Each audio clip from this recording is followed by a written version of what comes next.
With 1 year to go in the 2020 campaign, it's all about momentum, and right now nobody has more than Elizabeth Warren. Warren seems to be taking all the air out of the room. I mean, all the oxygen is going towards her. Think about this. Her policies drawing criticism from both sides of the aisle, and she reached a zeitgeist with the parody of her on Saturday Night Live over the weekend. But I got to tell you, for more than anything else, it's her boundless energy and her approachability, which is the exact opposite of what Hillary Clinton did. That has the queen of selfie lines inching closer to the White House. Joining me now, District Media President Beverly Hallberg. Beverly, you're like the expert on messaging. You know, forgetting about the math on her policies, I feel like she's bringing something to this election that a lot of political pundits are not giving her credit for. I think as long as she doesn't try to dance, drink a beer, or doesn't try to talk about her ancestry, she actually does a really good job. People think she seems authentic. One of the things I think she does extremely well with delivery is, you know, those opening statements with debates where they have about 30 seconds to 60 seconds to deliver to the audience. Most candidates sound pretty rehearsed. She sounds off the cuff. And you mentioned Hillary Clinton, something that Elizabeth Warren does well. She's prepared, but she doesn't sound like she's reading a script, and that's going to take her pretty far. So by now, most people have seen the SNL clip. I saw something on Twitter that someone posted. It was Elizabeth Warren returning a library book. I just want to share it with you in the audience. Take a look at this.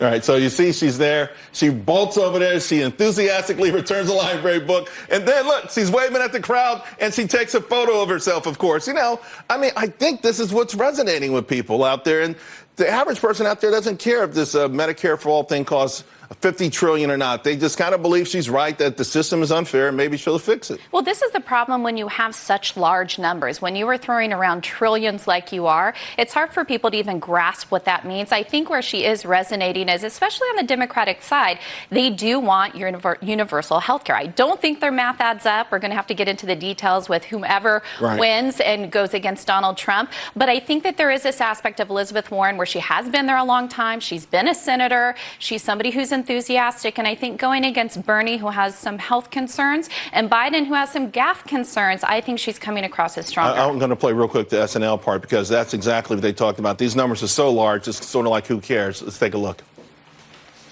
We're talking trillions. You know, when the numbers are this big, they're just pretend. Sorry, Senator, I'm going to need to see the math on that. Oh, you want to see the math? Okay, I'll show you. Look at this. Here. Yeah. Do you understand this? I do.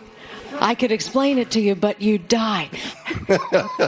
Well, she didn't even understand it until recently. They've been asking her about these numbers for so long. Yeah, but that looks like the work I do every night. So, but from a messaging point of view, you teach everyone from corporate executives to I think some politicians as well. And I think we're in a period in this country where there's a need for more levity, right? More enthusiasm. I believe President Trump has that connection with his crowd. You know, when he goes out there on the road and he speaks, they laugh, they cheer, it's not all anger. And I feel like a lot of these candidates who are running now are running on anger and fear. That turns me off. And even when you see how she talks about Bernie Sanders, she talks about wanting to work with him. She even agrees with his Medicare for All plan. They just disagree on how they pay for it. So she's trying to not be a divider. But I will tell you what, if she is the Democratic nominee, we're going to hear a lot of name calling from President Trump. You know, Pocahontas is going to come out. Yeah, that's an old one. I'm waiting for the new ones. Listen, it'll be a badge of honor. That means she'll be the candidate. Beverly, great having you in studio. Thank you. Appreciate it. Thanks a lot.